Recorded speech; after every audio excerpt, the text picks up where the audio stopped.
So on this channel, I've been sharing with you for a while that those illegal immigrants at the border who are being processed have been given court dates sometimes 5 to 7 years in the future. This would make it 2028 to 2030 before they even need to set foot in a U.S. court for their illegal entry into the United States of America. Now, it is reasonable that most people that would hear information like that, even from me, might suspect that it's not true or that I'm exaggerating the information. But it is 100% true. And John Kirby was just asked about this very fact. How is it possible that the current administration is allowing illegal entrants into the United States of America to be here for 7, 8 years without even stepping foot into a courtroom? Check out his answer. Some illegal border crossers are being given court dates in 2031. What are they supposed to do here for 7 years? Again, that's a better question put to the DHS. I'm not in a position to talk about specific cases like that. The president believes that we've got to do better at immigration, and he's willing to talk and negotiate with members of Congress about immigration policy just as well as he is about border security. But I'm not in a position to talk about the specifics. Someone's lived here for 7 years and presumably gotten a work permit and worked here. If their asylum claim is denied, are they really going to be deported, or is that just a problem for the next president? Again, I'm not going to get into hypotheticals about specific cases. He does believe we need, and he has worked to increase legal pathways to citizenship, but obviously illegal pathways, you need to be held accountable if you're trying to come into the country illegally. Is the president thinking this far down the line? I mean, people are being given court dates 7 years from now, so is he creating a big problem for another president to have to figure out?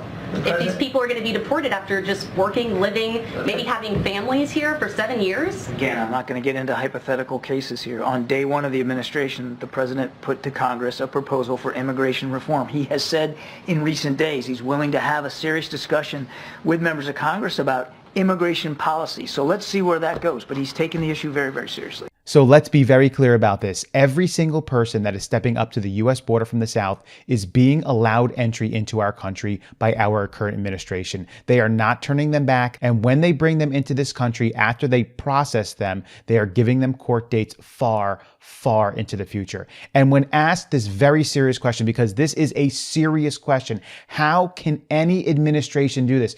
The security and protection of your country and your citizens is of the highest importance. So to allow millions, and we are talking millions upon millions of illegal entrants into your country without so much as a court date for many of them for 5, 6, 7 years is more than unacceptable. It is criminal and it is corrupt. And this reporter is 100% correct. This guy is leaving this problem for future presidents. And you know what's going to happen if a future president tries to deal with this mess that Joe Biden caused?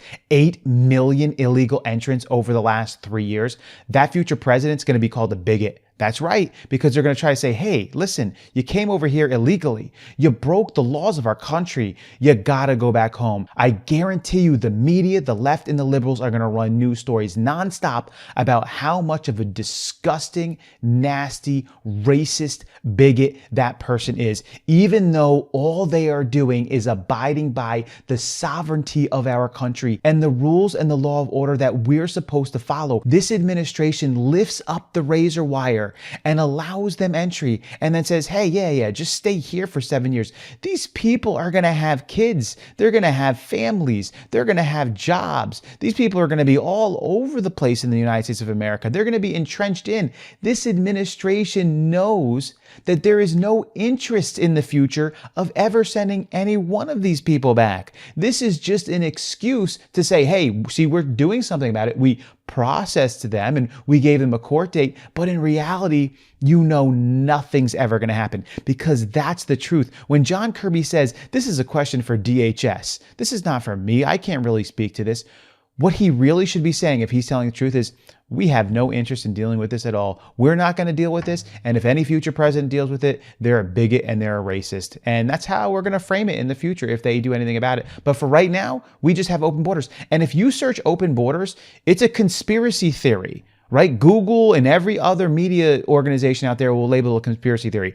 But essentially, if anyone can just walk into the country and they're allowed entry in here, I mean, what else is open borders? What do you consider open borders? What happens between New York State and New Jersey? Does it have to be like that for it to be an open border? Because this is how these people will frame it. Well, it's not technically an open border. I mean, you technically have to go through the open razor wire that the government is currently lifting up. So it's not like just driving from one state to another, because I think that's how they're defining it. But clearly it is an open border, and this administration knows exactly what they're doing. And you heard it for yourself. It's a fact. They asked John Kirby, 2031, these court dates are popping up. Well, of course he's not going to speak to it, because there's no reasonable answer that you can give for such an action. This current administration is a criminal organization. They are inflicting great damage upon the security and sovereignty of this country. What do you all think about this? Leave your comment below. Catch you on the next video.